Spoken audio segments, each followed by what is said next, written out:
अधूरा होता है। उनके हिस्से में हमेशा न्यूट्रिशन कम आता है।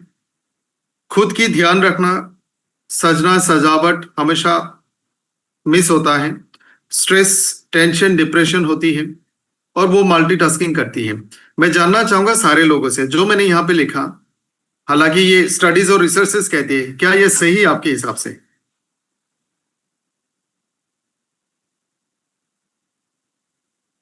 लेडीज भी जवाब दे सकती है। आपके साथ भी ऐसा होता है कि आपको मल्टीटास्किंग करना पड़ता है और ये सारे जो मैंने लिखा, lack of rest, lack of sleep, lack of nutrition, lack of self care, lack of grooming, stress, tension, depression, anxiety हमेशा होता है।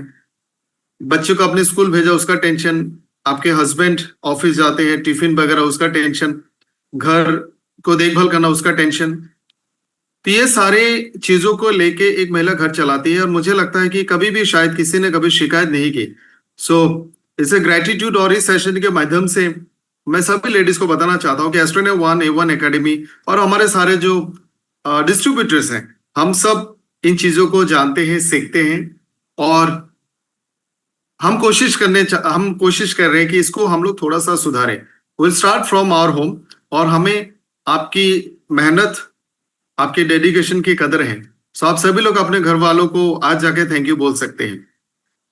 ये जो उनका डेली रूटीन है, जहां पे आप देखोगे बहुत ज्यादा फिजिकल, मतलब बहुत ज्यादा लेबरस काम तो नहीं है। जैसे कोई इंसान बहुत ज्यादा फिजिकल एक्टिविटी करते, ऐसा काम नहीं है, लेकिन बहुत ज्यादा बिना रेस्ट वाला काम है। लंबे टाइम तक किचन में खड़े रह के एक पोजीशन पे कुकिंग करना या फिर घर का साफ सफाई करना, लॉन्ग टाइम तक एक ही पोजीशन पे बैठ के। तो ये जो पोस्चर होता है, इसके कारण भी उनको जॉइंट में प्रॉब्लम आती है और वजन बढ़ता है। कैलोरी बर्निंग कम होती है लेकिन रेस्ट भी नहीं होता है। फिजिकल एक्टिविटी कम होता है लेकिन पर्टिकुलर पोस्चर में बहुत लंबे टाइम तक उनको रहना पड़ता है। सो ये जो उनका डेली रूटीन है, इस एंड आई थिंक ये रूटीन उनका 25 या 30 साल से शुरू होती है अप टू 40, 45 और 50। यानी ये जो मैंने एक रूटीन फीमेल की लाइफ का लिखा है यहाँ पे, ये उनकी जिंदगी में 20 साल तक आराम से उनका शेड्यूल ऐसे ही चलते रहता है और वो करती रहती है, करती रहती है, करती रहती है और इसके कारण बहुत सारे हेल्थ चैलेंजेस शुरू हो सकती है। लेफ्ट साइड में एक लिस्ट ऑफ डिजीजेस या फिर हेल्थ चैलेंजेस कहा गया है जो हर एक फीमेल को इंडिया में होती है कभी ना कभी।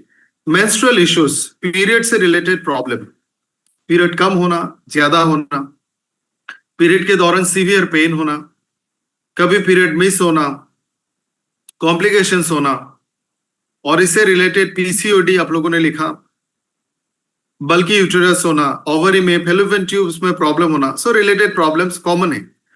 एब्डोमेन में पेन होना, लोअर एब्डोमेन में कॉमन पेन होता है सीजरिन के बाद, डिलीवरी के बाद। कभी कभार ऐसे ही पेन होता है, 1-2 दिन में चला भी जाता है।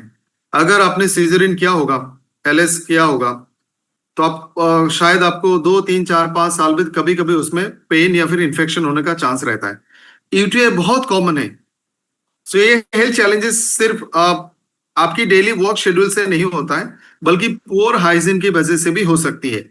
यूटीआई बहुत कॉमन इंडियन फीमेल्स में, जो लोग बाहर काम करते हैं, पब्लिक टॉयलेट की यूज करते हैं, सैनिटेशन का प्रॉपर तरीका नहीं है, उनको अक्सर यूरिनरी ट्रैक्ट इन्फेक्शन होती है। जॉइंट्स की प्रॉब्लम मुझे लगता है 35 के बाद से धीरे धीरे शुरू होती है और अगर किसी फीमेल की वजन ज्यादा है तो उनकी जॉइंट की प्रॉब्लम और भी जल्दी शुरू हो सकती है।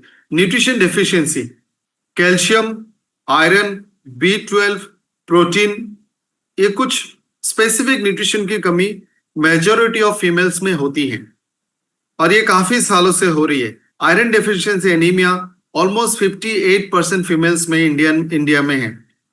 वेजाइनल डिस्चार्जेस, रिप्रोडक्टिव ऑर्गन में इंफेक्शन होना, डिस्चार्ज होना, मेंटल हेल्थ इश्यूज जैसे मैंने थोड़ी देर पहले कहा, स्ट्रेस, एंजाइटी, डिप्रेशन, नींद ना आना, fertility issue related to advanced as.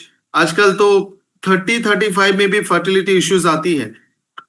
Late marriage होती है, वर्किंग वुमेन होती है, अपना सही तरह से हेल्थ का ध्यान नहीं रख पाती है। अगर आपका वजन थोड़ा ज्यादा है, पीसीओडी है, ओबेसिटी है, थायराइड की प्रॉब्लम है, सो फर्टिलिटी की प्रॉब्लम बहुत कॉमन है।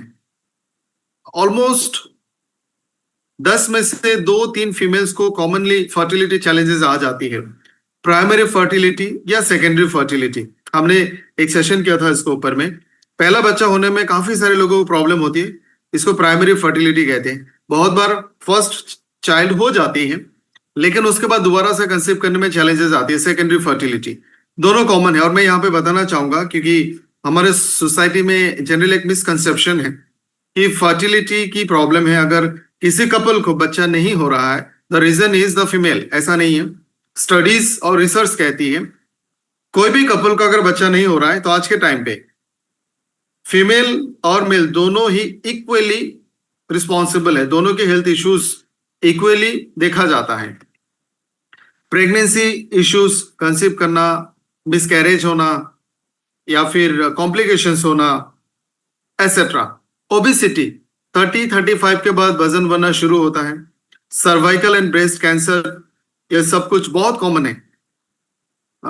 फीमेल्स में कैंसर के अगर हम कैटेगरी करें मेल एंड फीमेल में, मेल में ऑरल कैंसर, कोलोन कैंसर सबसे ज्यादा है। पुरुष में मुंह का कैंसर और कोलोन कैंसर।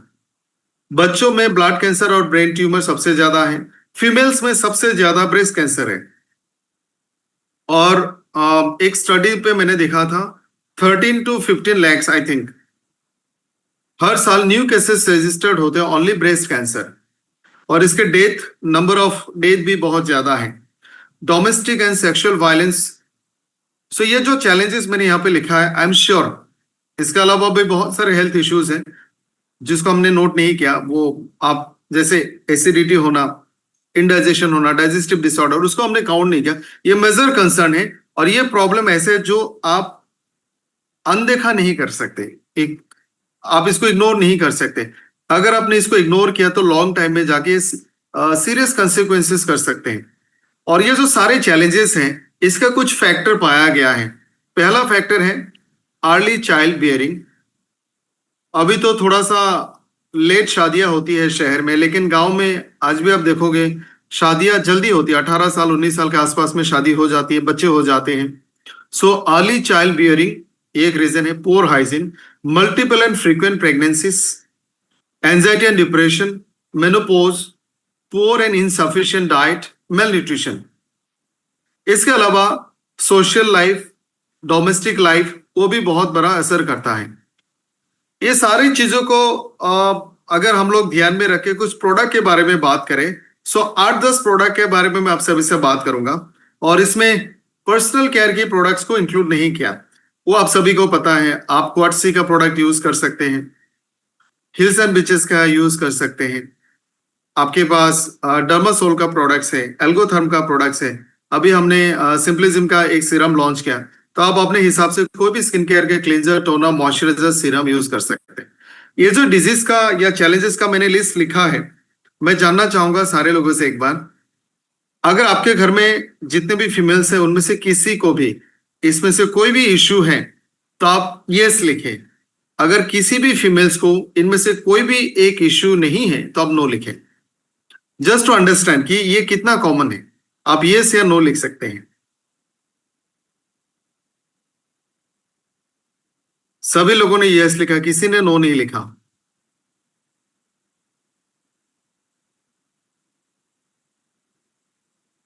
सिर्फ एक नो आया, बाकी सब यस आए।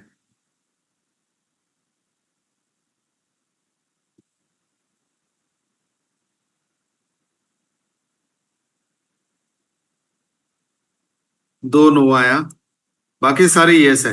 सो ये जो सिम्टम्स हैं, ये जो चैलेंजेस हैं, इसके पीछे का थोड़ा सा ब्रीफ एक कारण भी मैं आपको बताऊंगा, जो आपने लिस्ट में ऑलरेडी देखा।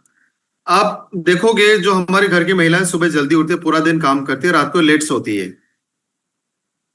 खाना आखिर में खाते हैं, जो बचा कुचा है वही खाती है। सो न्यूट्रिशन डेफिशिएंसी वहीं से शुरू होती है। 1400 एवरेज में 1400 किलो कैलोरी कार्बोहाइड्रेट या फिर एनर्जी उनके हिस्से में हमेशा कम आती है। प्रोटीन का डेफिशिएंसी होता है और पेट भरने के लिए वो कुछ भी खा लेती है, जस्ट स्टफिंग, जिसके कारण ओबेसिटी होती है। कोई भी महिला दिन में अगर 7-8 घंटा काम करती है, वो नॉन स्टॉप करती है, ज्यादातर ब्रेक्स नहीं लेती। 35-40 तक जो बहुत हेल्दी स्टेज माना जाता है, इस दौरान उनके पास स्टेमिना भी होती है, ताकत भी होती है, तो कभी भी काम के दौरान रेस्ट नहीं लेती। 40 के बाद जब उनको थोड़ा बहुत चैलेंजेस आना शुरू होता है, तब वो थोड़ा थोड़ा रेस्ट करते हैं। तब तक जॉइंट्स में बहुत ज्यादा प्रॉब्लम्स आते हैं। सो काम के दौरान रेस्ट ना लेना, उनके लाइफस्टाइल के कारण वो कभी अपना ध्यान नहीं रखती। उनका पूरा life dedicated to the family and family people. मुझे नहीं लगता जो एवरेज फीमेल्स है वो कभी पार्लर भी जाती होगी। सो उनके लाइफस्टाइल और उनके बारे में कोई नहीं पूछते हम लोग। हमने कभी उनको शायद नहीं पूछा। हमारे सोसाइटी में आज भी बोला जाता है, या फिर आज भी फीमेल्स मानते हैं कि आप लोग पहले खाना खाएंगे फिर लेडीज खाना खाते हैं। सो इस ये जो लाइफस्टाइल है, उनका जो डेली रूटीन है, उसी के कारण ये सारे चैलेंजेस आते हैं। इसको बदला जा सकता है। सारे लोग साथ में खाना खाए तो न्यूट्रिशन डेफिशिएंसी को उधर ही कम किया जा सकता है। घर वाले जैसे एक दूसरे का हाल ख्याल पूछते हैं, हम ये पूछना शुरू कर सकते हैं। अगर पीरियड हो रहा है तो हम ये पूछ सकते हैं, पेन होता है क्या, आप थोड़ा रेस्ट कर लो। कोई आयरन का सप्लीमेंट आप लाके दे सकते हो, कोई कैल्शियम का सप्लीमेंट लाके दे सकते हैं। तो हमारी जो अप्रोच है for the females of the home, हम उनसे उनके हेल्थ के चैलेंजेस के बारे में अगर बात करना शुरू किया, साथ में खाना खिलाना शुरू किया, हर बार जब वो खाना खिलाते उसके लिए थैंक यू बोलना शुरू किया, मुझे लगता है उनकी हेल्थ आधा तो रिकवर हो जाएगी। इसके साथ कुछ सिलेक्टेड प्रोडक्ट हमने खास तरह से डिजाइन किए हैं ताकि इन चैलेंजेस को एड्रेस किया जाए। उसमें से सबसे पहला प्रोडक्ट, और इसमें जितना आपने प्रॉब्लम देखे होंगे, मेंस्ट्रुअल इश्यूज, जॉइंट्स की problem, urinary tract infection, nutrition deficiency, anaemia, mental health issues, fertility issues, ये सारे प्रॉब्लम को एड्रेस करने के लिए एक और टैकल करने के लिए एक प्रोडक्ट हमने डिजाइन किया, स्वीट 18। मतलब 18 साल की उम्र, लेकिन जिनको भी पीरियड्स आते हैं 13 साल में, 12 साल में, 14 साल में, जिनको भी पीरियड्स आते हैं, अगर इनमें कोई भी चैलेंजेस होती है, पीरियड के दौरान क्रैम्प्स आना, पेन होना, चक्कर आना, कमजोरी महसूस करना, तो आप 14, 15, 13 साल से ही स्वीट 18 यूज कर सकते हैं, स्टार्ट कर सकते हैं। इसमें हर्बल एक्सट्रैक्ट्स डाले गए हैं, antioxidant, vitamin, minerals, amino acid, जो खास तरह से डिजाइन किया गया है पीसीओडी के लिए, यूरिनरी ट्रैक्ट इन्फेक्शन के लिए, इनफर्टिलिटी के लिए, न्यूट्रिशनल डेफिशिएंसीज के लिए और हार्मोनल इम्बैलेंसेस के लिए। ये सारे इंग्रेडिएंट्स हैं। इंग्रेडिएंट्स के बारे में ज्यादा बात नहीं करते, बेनिफिट्स के बारे में बात करते हैं। ये 3 हर्ब्स को स्पेशली डिजाइन किया गया है स्ट्रेस को कम करने के लिए। और हमने देखा स्ट्रेस, एंजाइटी, डिप्रेशन कॉमन है। पीरियड के दौरान मूड स्विंग भी हो सकता है, और मेनोपॉज में बहुत सीवियर मूड स्विंग होता है। कभी गुस्सा आएगा, कभी अच्छा लगेगा, कभी दुखी होंगे, कभी थोड़ा सा खुशी होगी। मैं आपको बताना चाहूंगा, पीरियड के दौरान भी एक ऐसा फेज आता है जब फीमेल्स को हर छोटी चीज पे इरिटेशन होती है, गुस्सा आ सकता है, और ये मेनोपॉज के दौरान ज्यादा प्रोमिनेंट होती है। कभी भी कुछ भी खाने का मन करेगा, कभी कुछ भी अच्छा नहीं लगेगा, कभी भी छोटी छोटी चीजों पे गुस्सा आ सकता है, नींद आने की प्रॉब्लम, ये कॉमन होती है मेनोपॉज में और ड्यूरिंग पीरियड ऑल्सो। और डेली लाइफ में भी फीमेल को स्ट्रेस होता है। फीमेल के स्ट्रेस का कारण बहुत बड़ा बड़ा नहीं होता है। मैं थोड़ा सा रिलेट करा पाऊंगा आपको। सिलेंडर खत्म होने वाला है, स्ट्रेस। स्कूल में छोड़ने कौन जाएगा, बारिश हो रहा है, ऑटो, टेम्पो, स्कूटी नहीं मिल रहा है, स्ट्रेस। टिफिन में क्या देना है, स्ट्रेस। कौन लाने जाएगा, stress. Homework, stress. Exams, stress. Husband business trip पे जाएगा, स्ट्रेस। या फिर हस्बैंड के ऑफिस में काम का लोड ज्यादा है, स्ट्रेस। उसके अलावा खुद की फैमिली है, उनके माँ बाप, भाई बहन है। So female they are very careful. वो अपने आसपास में हर चीज का ध्यान रखती हैं। घर के एलपीजी से लेकर आपके ससुराल, आपके पेरेंट्स तक का सबका स्ट्रेस उनको होता है। This is natural. सो हमेशा एक स्ट्रेस लेवल पे जब ऐसे अनट्रीटेड रहेगा, तो 40 के बाद कोई ना कोई साइकोलॉजिकल या फिर साइकोसोमैटिक डिसऑर्डर हो सकते हैं, नींद की गोली लेना पड़ सकता है। स्वीट 18 स्ट्रेस को मैनेज करने में 30 से 20 साल से 25 साल से अगर आपने देना शुरू किया, तो उनको ये जो स्ट्रेस है बहुत रिलैक्स हो जाएगा। सो ब्रेन फंक्शंस बेटर होंगे, स्ट्रेस कम होगा, कंसंट्रेशन अच्छा होगा, रिलैक्स रहेंगे। Ginkgo biloba, ashwagandha, omega fatty acid इसीलिए इस प्रोडक्ट में डाला गया है। इवनिंग प्राइमरोज और शतावरी हार्मोनल इम्बैलेंसेस को ठीक करेगा। मोरिंगा और स्पिरुलिना ये सुपर फूड है, इसमें न्यूट्रिशन भर भर इनमें न्यूट्रिशन बहुत ज्यादा मात्रा में होता है। Mangosteen, red clover, cranberry, sea buckthorn ये सुपर एंटीऑक्सीडेंट है। और यूरिनरी ट्रैक्ट इन्फेक्शन को कम करती है। और ये सारे न्यूट्रिशन को डाला गया है। जैसे मैंने कहा, आयरन की डेफिशिएंसी 60% फीमेल्स में होती है, B12 की डेफिशिएंसी होती है, कैल्शियम की होती है, जिंक की होती है। सो सारे न्यूट्रिशन डेफिशिएंसी को कम करने में मदद करेगी। सो स्वीट 18 13 to 14 ईयर्स आप शुरू कर सकते हैं, अप टू 38 39। अगर आपको लगता है कि मेनोपॉज शुरू हो गया है, तब आप स्वीट 18 को बंद करें और अमेजिंग 40 को स्टार्ट करें। ये डेली का न्यूट्रिशन फुलफिल करेगा, हार्मोन बैलेंस करेगा, इनफर्टिलिटी, PCOD, मेनोपॉज, पीरियड से रिलेटेड कॉम्प्लिकेशंस को कम करेगा, स्किन की प्रॉब्लम को ठीक करेगा, इम्यूनिटी और स्टेमिना को बढ़ाएगा, स्ट्रेस और लो एनर्जी को कम करेगा। एवरेज इंडियन फीमेल्स को काम के दौरान दोपहर के आसपास में हमेशा कमजोरी महसूस होती है। आपको यह भी बताना चाहूंगा, जो लोग हम ऑफिस में बाहर में काम करते हैं, दिन एंड ऑफ द डे हमारा काम खत्म होता है। चाहे आपका काम 5 बजे खत्म हो, 6 बजे हो, 7 बजे हो, रात को 10 बजे हो, खत्म होता है और हमें पता होता है खत्म हो गया।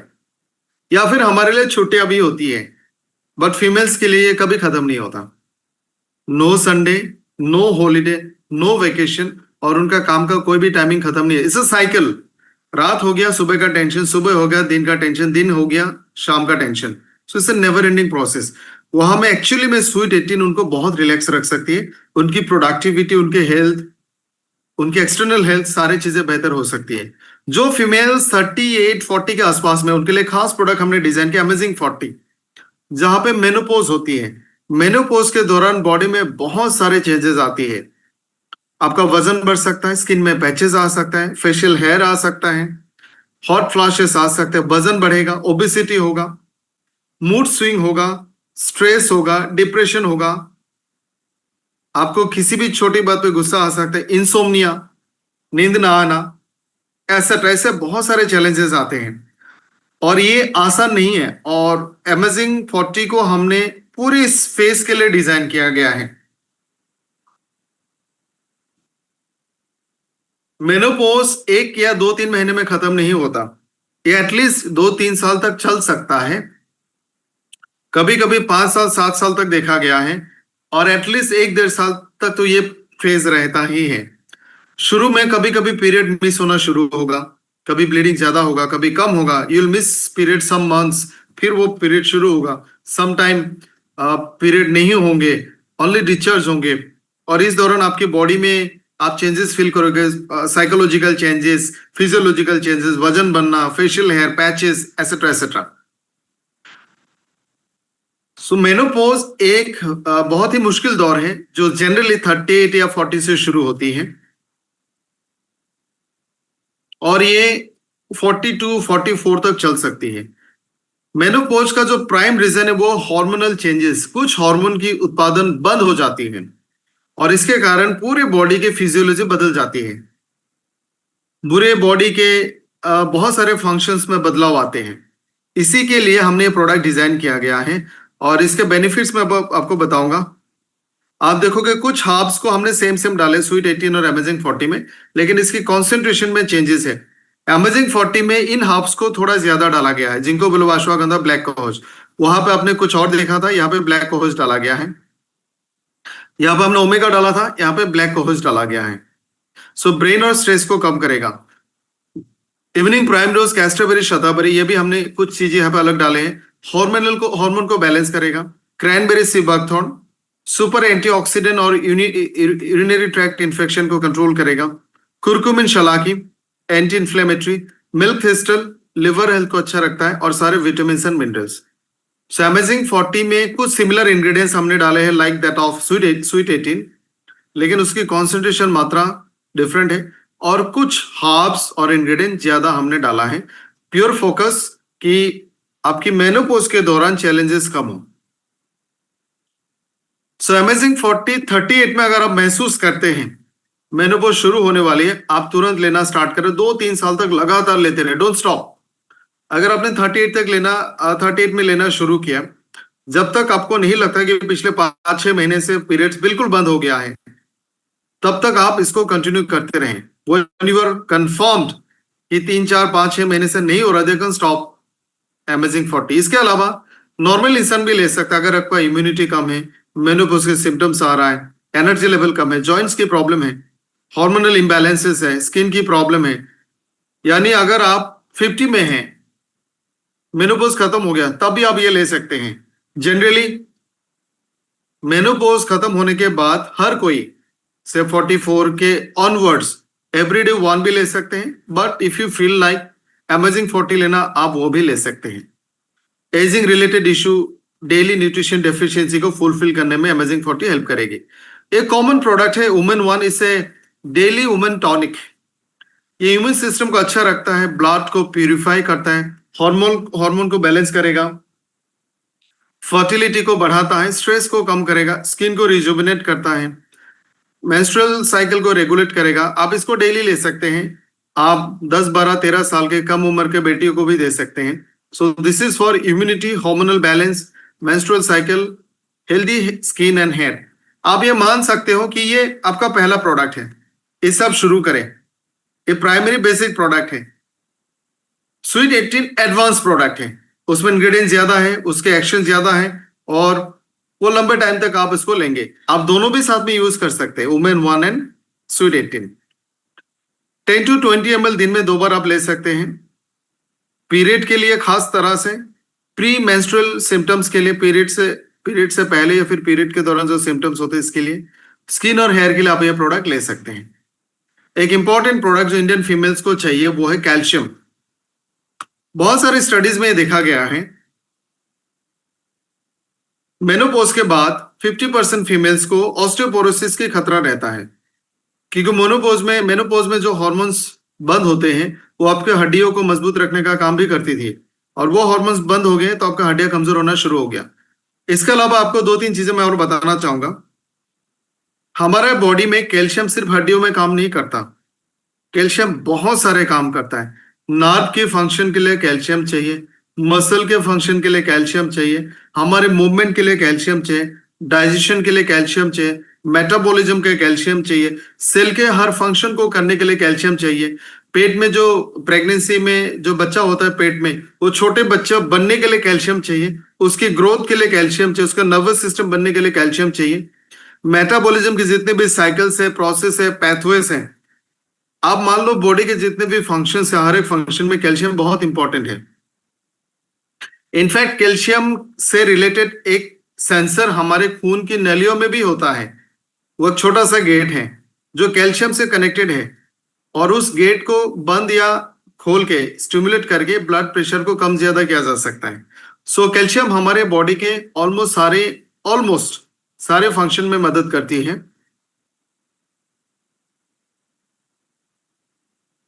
और कैल्शियम 1% सिर्फ ब्लड में होता है, बॉडी सारा कामकाज वो 1% कैल्शियम से कर लेती है।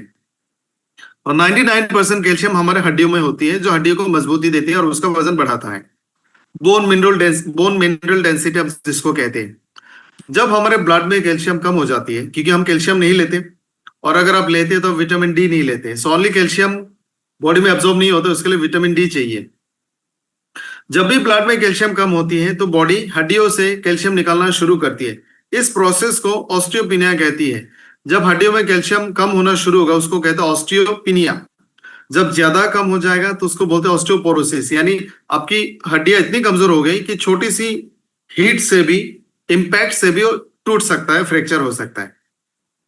और इंडिया में प्रेगनेंसी में और ग्रोइंग चिल्ड्रन को सबसे ज्यादा मात्रा में कैल्शियम चाहिए, एवरेज में 600 milligram per day, but pregnancy और ग्रोइंग चिल्ड्रन को up to 1200 milligram per day, यानी 1.2 ग्राम पर डे हो सकता है। सो कैल्शियम एक बहुत इंपॉर्टेंट न्यूट्रिशन है जो हर किसी को चाहिए, खास करके प्रेगनेंसी एंड ग्रोइंग चिल्ड्रन। और इसका डेफिशिएंसी बहुत ज्यादा है, जैसे आयरन, फोलिक एसिड की डेफिशिएंसी है, कैल्शियम डेफिशिएंसी 30 के बाद बहुत कॉमन है। सो ये प्रोडक्ट को इसलिए डिजाइन किया गया है ताकि आपकी कैल्शियम की डेफिशिएंसी, और ये कोरल कैल्शियम है, समुद्र में से लिया गया है, साथ में मैग्नीशियम और विटामिन डी और जिंक भी डाला गया है। सो this is not only calcium, इसमें मैग्नीशियम, जिंक और विटामिन डी भी डाला गया है। सो बोन के लिए, दांतों के लिए, इम्यूनिटी और एनर्जी के लिए कैल्शियम। आपने अगर दूध भी पिया होगा, दूध में मौजूद कैल्शियम भी एब्जॉर्ब हो जाएगा क्योंकि इसमें विटामिन D3 हमने डाला है। और मसल के लिए भी कैल्शियम फंक्शन करेगा। इसमें calcium citrate, vitamin D3, magnesium, manganese और जिंक डाला गया है। सो जॉइंट्स, बॉडी के दूसरे cellular function, teeth, bone mineral density को बढ़ाने के लिए, इम्यूनिटी और एनर्जी के लिए यह प्रोडक्ट बहुत रिलेवेंट है। ओबेसिटी के बारे में हमने बात किया था। फीमेल्स को बहुत आसानी से वेट गेन हो सकता है क्योंकि उनकी फिजिकल एक्टिविटी कम है। एक ही पोजीशन में बैठ के खड़े होके बहुत ज्यादा एक्टिविटी करना उनका होता है। सो कैलोरी बर्न उनका कंपैरेटिवली कम होता है, लेकिन बॉडी को रेस्ट नहीं मिलती। सो ये एक बहुत खतरनाक स्टेज है जहां पर आप एनर्जी भी बर्न नहीं कर रहे और आपका रेस्ट भी नहीं हो रहा है, ओबेसिटी भी हो रहा है और आपको जॉइंट्स में भी इश्यूज आ रहे हैं। सो कपकट वन एक ऐसा प्रोडक्ट है जो ओबेसिटी के लिए डिजाइन किया गया है। कोई भी ओबेसिटी हो, जेंट्स हो, फीमेल्स हो, लेडीज हो, किसी भी कारण हो। इनफैक्ट ये प्रोडक्ट आप डायबिटीज में भी दे सकते हैं। इसमें ये पेटेंटेड इंग्रेडिएंट से बनाया गया है। व्हाइट किडनी बेस इसमें डाला गया है। उसके साथ इसमें पाइनएप्पल और पपाया एक्सट्रैक्ट भी है जो कार्बोहाइड्रेट इंटरफेयर करता है। आप जब खाना खाना स्टार्ट करते हैं, से मैंने राइस, दाल, सब्जी लिया, मैंने चबाना शुरू किया, यहां से डाइजेशन प्रोसेस स्टार्ट होती है। वो पेट में जाएगा और तब से लेकर 2 घंटे में, 2.5 घंटे में पूरा न्यूट्रिशन बॉडी में चला जाएगा थ्रू ब्लड। आपने खाना खाने से लेकर 2-2.5 घंटे में पूरा न्यूट्रिशन एब्जॉर्ब हो जाएगा थ्रू ब्लड। कपकट वन कार्बोहाइड्रेट का डाइजेशन प्रोसेस को स्लो करता है। जैसे हमारे सलाइवा में एमाइलेज बोले का एक एंजाइम होता है, वो कार्बोहाइड्रेट को डाइजेस्ट करना शुरू कर देता है मुंह से। वो एक एंजाइम है। वो कार्बोहाइड्रेट, जैसे आपने राइस लिया, चपाती लिया, रोटी लिया, नूडल्स लिया, पास्ता लिया, इस तरह की चीजों को डाइजेशन की प्रोसेस आपके बक्कल कैविटी यानी मुंह से शुरू कर देती है। कपकट वन सलाइवा में एमाइलेज की मात्रा को कम कर देता है या फिर सलाइवा को प्रोडक्शन को कम कर देता है, या फिर पैंक्रियाटिक एमाइलेज को भी कम कर देता है। यानी ये दो ऐसा एंजाइम जो आपके पूरे डाइजेशन में मदद करता है, कार्बोहाइड्रेट को एब्जॉर्ब करने में मदद करता है। इस कारण से कार्बोहाइड्रेट की जो डाइजेशन है और सब्सिक्वेंटली उसके एब्जॉर्प्शन जो 2.5 घंटे में खत्म होना चाहिए था, ये आराम से 1-2 घंटा और ज्यादा चलेगा। यानी ये धीरे धीरे एब्जॉर्ब होगा। आपने खाना तो खा लिया, आपका पेट भी भर गया, लेकिन ये सारा ग्लूकोज एकदम से आपके ब्लड में जाकर शूट नहीं करेगा। ये धीरे धीरे एब्जॉर्ब होगा और टाइम लेगा। सो ये इसका फायदा डायबिटिक के पेशेंट्स भी ले सकते हैं। जो पोस्ट प्राइंडल ग्लूकोज होता है, जो शूट अप होता है, वो थोड़ा सा रुक जाएगा। इसमें पाइनएप्पल और पापाया एक्सट्रैक्ट डाला गया है जो प्रोटीनेस एंजाइम है। ये प्रोटीन के एब्जॉर्प्शन को मदद करेगा, प्रोटीन के डाइजेशन को बढ़ाएगा, कार्बोहाइड्रेट के डाइजेशन को और एब्जॉर्प्शन को स्लो करेगा। इन्हें आपके बॉडी में जो प्रोटीन जाएगा वो बॉडी के थोड़ा सा एनर्जी देने में काम करेगा और बॉडी का मसल, वेयर एंड टियर, दूसरे प्रोटीन फंक्शन में मदद करेगी। सो ये एक बहुत अच्छा मैकेनिज्म से बॉडी में कार्बोहाइड्रेट के एब्जॉर्प्शन को स्लो डाउन कराती है। सो ये डायबिटीज हो, ओबेसिटी हो, दोनों में आपको हेल्प करेगी। वेट मैनेजमेंट और बैलेंस डाइट, एक्सरसाइज, ये तीनों चीजों का मिश्रण से कार्बकार्ट के थ्रू से आप वेट मैनेज कर सकते हैं। कार्बोहाइड्रेट की डाइजेशन और एब्जॉर्प्शन को स्लो करती है। पोस्ट प्राइंडल ग्लूकोज डायबिटिक पेशेंट में स्लो डाउन करेगा, कम करेगा। सो ग्लूकोज मेटाबॉलिज्म का अच्छा है, प्रोटीन मेटाबॉलिज्म के लिए अच्छा है। ग्लूकोज के मेटाबॉलिज्म को स्लो करेगा, प्रोटीन मेटाबॉलिज्म को इनहेंस करेगा। एक बहुत इंपॉर्टेंट प्रोडक्ट ऑर्थो-1 जो हर फीमेल जिनका एज 35 है, 35 से लेना शुरू कर देना चाहिए। इसमें ऐसे इंग्रेडिएंट्स डाला गया है जो जॉइंट्स को रिपेयर करने में मदद करता है, खास करके आपके घुटनों के जॉइंट्स और रीढ़ की हड्डी के जॉइंट्स, स्पाइन। इसमें MSM, glucosamine, chondroitin sulphate, collagen type 2 etcetera, इस तरह के बहुत सारे इंग्रेडिएंट्स और जड़ी बूटी को डाला गया है जो जॉइंट्स की कोलाजन को रिपेयर करने में मदद करेगा, कार्टिलेज, साइनोवियल फ्लूइड, टेंडन्स और लिगामेंट्स को ठीक करेगा, पेन को कम करेगा, इन्फ्लेमेशन को कम करेगा। ऑस्टियोपिनिया, ऑस्टियोपोरोसिस, रिमोटॉइड आर्थराइटिस, ऑस्टियोआर्थराइटिस, हर सिचुएशन में आप दे सकते हैं। तो जॉइंट्स को अच्छा रखता है, जॉइंट्स में कार्टिलेज, साइनोवियल फ्लूइड एक्सेट्रा को मजबूती देता है। जॉइंट की फ्लेक्सिबिलिटी और मोबिलिटी में मदद करेगा। जैसे बहुत बार ऐसा होता है, आप सुबह उठते हैं और आप हाथ पैर को आसानी से, खास करके आपके घुटनों को मूवमेंट नहीं कर पाते, आपको लगता है जैम हो गया, ब्लॉक हो गया, थोड़ा टाइम आपको रुकना पड़ता है, धीरे धीरे वो कम होता है। स्टिफनेस या फिर इसको मॉर्निंग स्टिफनेस कहा जाता है, उसमें ऑर्थो वन और जॉइंट फ्लेक्सर दोनों बहुत आसानी से आपकी इस परेशानी को दूर कर सकता है। ये एंटी इन्फ्लेमेटरी है। बहुत सारे जो प्रेस्क्राइबर है, जो मेडिकल एडवाइजर है, जो डॉक्टर्स हैं, बहुत सारे ऐसे डॉक्टर जो अपने कैंसर पेशेंट को, डॉक्टर सुनील है, सुनील चबन फ्रॉम हिम्स पुणे, वो अपने कैंसर पेशेंट्स को ऑर्थोवन देते हैं, क्योंकि इसमें बोजवेला सेराटा है जो बहुत अच्छा पेन किलर है। सो आपके पेन को बाखूबी कम कर सकता है। लेकिन ऑर्थोवन को आपको 1 साल के लिए रेकमेंड करना है, और शुरू में आप 2-2 टैबलेट सुबह शाम देंगे।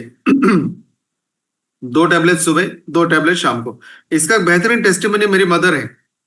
मेरी मदर को one of the best rheumatologist of north east and India, उन्होंने रेकमेंड किया था ये कैल्शियम आपको लाइफ टाइम लेना पड़ेगा, और उन्होंने कुछ कुछ और मेडिसिन दिया था कि आपको लेते रहना पड़ेगा।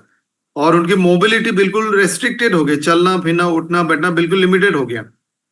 तो वो प्रोडक्ट जो था वो ले रही थी। जब मैंने एस्ट्रोनियन ज्वाइन किया, कुछ महीनों बाद मैंने उनको ऑर्थोवन दिया। उन्होंने कहा उनको ऐसा लगता है कि उनको जो घुटने में प्रॉब्लम थी वो अभी बिल्कुल नहीं है। शी इज ऑलमोस्ट 65-68, और इस एज में भी वो सब कुछ कर लेती है, खेती बाड़ी का काम, घर, उनके पास कुछ चिकन है, डक्स है, उसका देखभाल करना, एक किचन गार्डन है, एक तालाब है, सब कुछ करती है। पहले ये सारा मूवमेंट उनका बंद हो गया था। सो ये एक बहुत ही ड्रास्टिक चेंज मैंने देखा। इट टुक टाइम, 3-6 महीने लगा, बट वेरी कंफर्टेबल नाउ। उनको लगता है कि उनके जॉइंट में कभी प्रॉब्लम था ही नहीं। तो ये प्रोडक्ट आप 35 से एक्चुअली में शुरू करेंगे तो 70-80 साल तक भी जॉइंट्स में मेरे ख्याल से प्रॉब्लम नहीं आ सकती है। ये सारे इंग्रेडिएंट्स इसमें डाला गया है: ग्लूकोसामाइन, क्वांटिटी सल्फेन, MSM, collagen type 2, omega, curcumin, बोजुएला, coral calcium, vitamin D3, C, piperine, zinc, magnesium, ginger, apigenin, fisetin, probiotics. एक और इंपॉर्टेंट प्रोडक्ट है ब्रेन वन। जैसे हमने कहा, स्ट्रेस होती है, एंजाइटी होती है, डिप्रेशन होती है, इन सारी चीजों को ध्यान में रखती हुए ब्रेन वन बहुत इंपॉर्टेंट प्रोडक्ट है। एज एन एक्सपेरिमेंट आप कर सकते हो, आप ट्राई करना।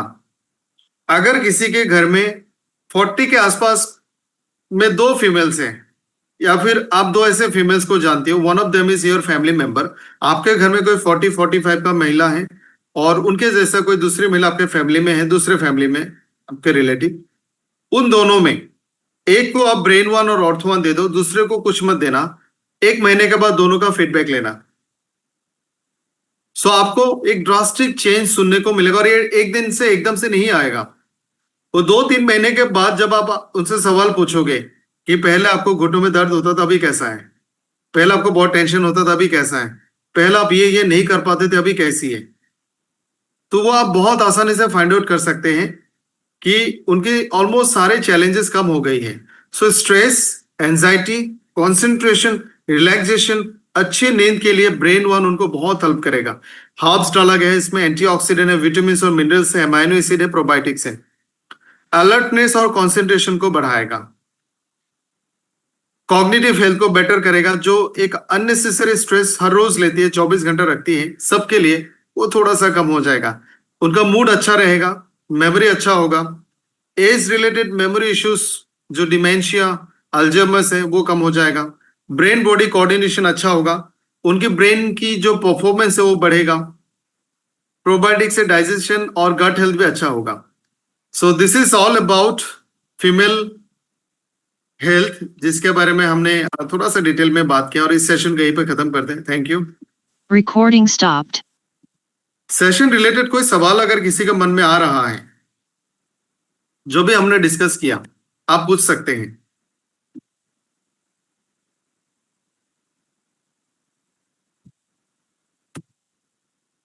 Any questions in mind?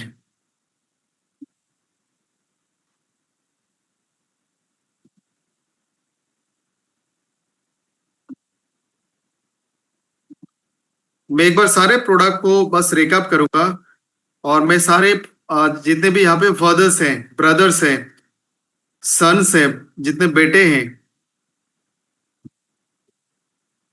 Husband है, सबसे रिक्वेस्ट करूंगा, ये जो प्रोडक्ट मैंने आज यहाँ पे शो किया है, आप लोग जो रिक्वायरमेंट की प्रोडक्ट है,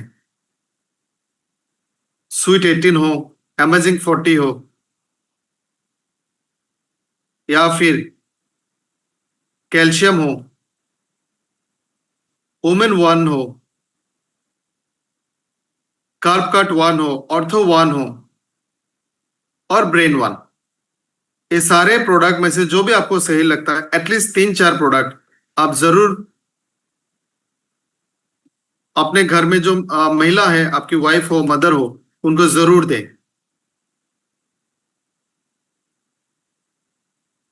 कुछ सवाल है, मैं थोड़ा सा इनका जवाब देना चाहूंगा जो आज के इस सेशन से रिलेटेड है, लेकिन उससे पहले मैं जानना चाहूंगा जो आज सेशन हमने खास करके फीमेल्स के लिए किया है, आपको कैसा लगा, और क्या इससे आपके पर्सनल लाइफ, आपके फैमिली पे कोई भी इसका इम्पैक्ट होने वाला है।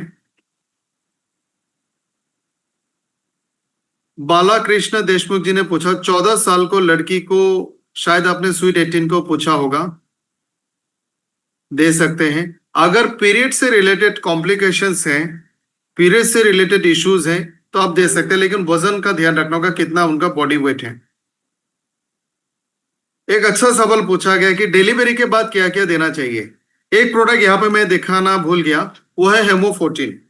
प्रेगनेंसी के दौरान और डिलीवरी के बाद जो प्रोडक्ट आप दे सकते हैं, उसमें से पहला प्रोडक्ट है हेमो14।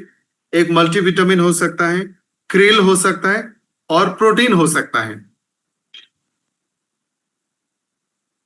डिलीवरी के बाद आप उनको ब्रेन 1 भी रेकमेंड कर सकते हैं।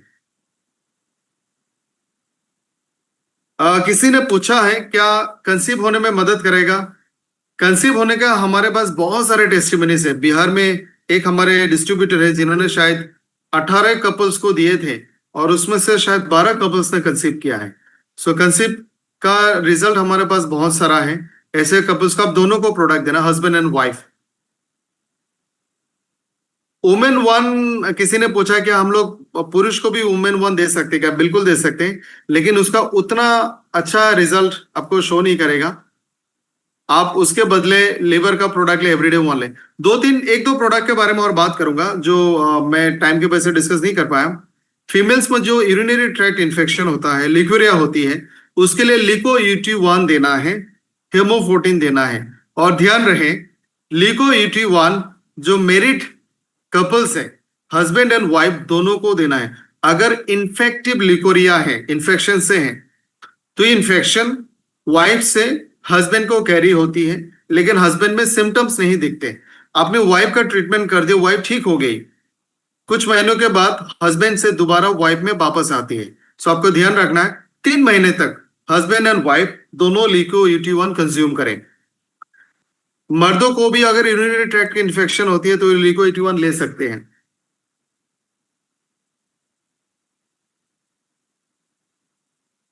वेट गेन के लिए आपको विटामिन लेने पड़ेंगे, एपेटाइजर यानी लिवो1 सिरप, और प्रोटीन लेना पड़ेगा, और मल्टीविटामिन लेना पड़ेंगे।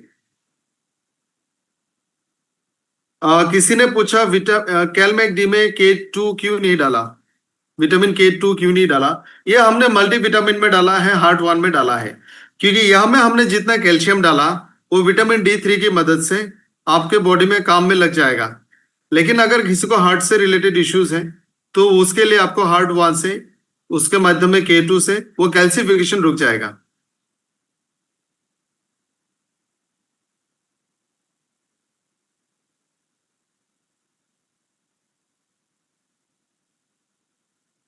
किसी ने पूछा कि 35 का अगर कोई फीमेल है, क्या उनको सब दे सकते हैं।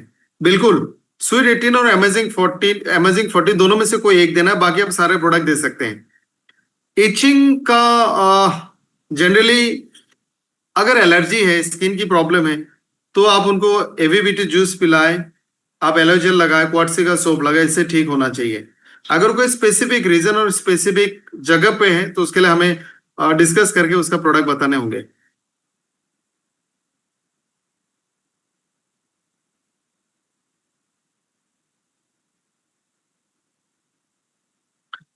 किसी ने लिखा एक्सेस अगर ब्लीडिंग हो, देखिए इसके लिए ब्लीडिंग को बंद करने का बहुत सारे मेडिसिन आते हैं। इमरजेंसी सॉल्यूशन वही है, ट्रेनेक्सामिक एसिड का टैबलेट आता है, लेकिन आप डॉक्टर के सलाह से ही ले। और हमारे यहाँ से आप स्वीट 18, ओमेन 1 और हेमो 14 जरूर दे, जो ब्लड लॉस होता है उसको रिकवर करने के लिए।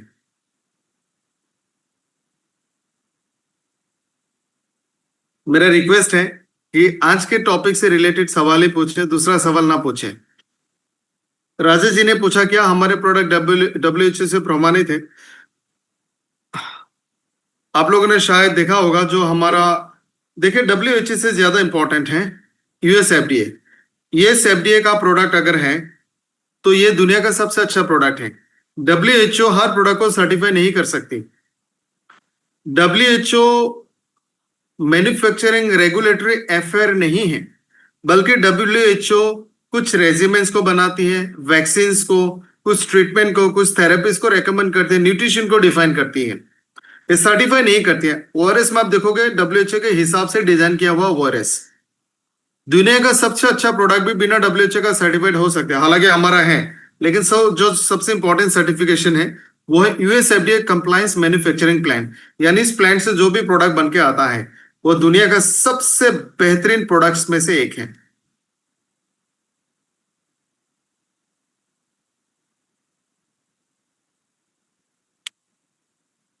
किसी ने पूछा कि फीमेल्स को मेनोपॉज के दौरान एक्स्ट्रा सप्लीमेंट क्यों चाहिए?